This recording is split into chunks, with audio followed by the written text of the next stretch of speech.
Morning, crush. Anong maganda sa morning? Okay na sana kaso dumating ka. Naman ang gusto ko sa'yo pag masungit ka Ang butas ng ilong mo lumalaki. Ang mata mo malaki parang kwago. Kaya panatili mong masungit para lagi kang pangit. Para ako lang magkakagusto sa'yo.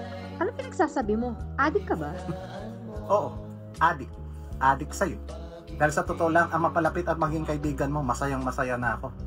Paano pa kaya kung maging tayo? At tigas talaga ng mukha mo ha? Talaga namang umaasa ka pa? Hindi mo naman ako kailangan tanggapin ngayon. Itaboy mo ako hanggang magsawa ka. Sabay mo pa pati topak mo. Pero gusto ko malaman mo, seryoso ako. Kaya pasensyahan tayo dahil ang pasensya ko mahaba. Pasensyahan na lang din. Hindi talaga kita gusto. Okay lang yan.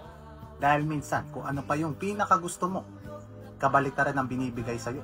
Ano ba to? Nagpapalitan na lang tayo ng salita. Paulit-ulit na lang tayo. Papugian, payamanan, patalinuhan, wala tayo niyan. Pero daanin natin sa patibayan, huwag mo akong subukan. O tapos, ano naman ang gagawin mo? Betchay, papilahin mo silang lahat. Isa-isa tatakbo. Pero ako ang matitira na magpapanalo sa'yo.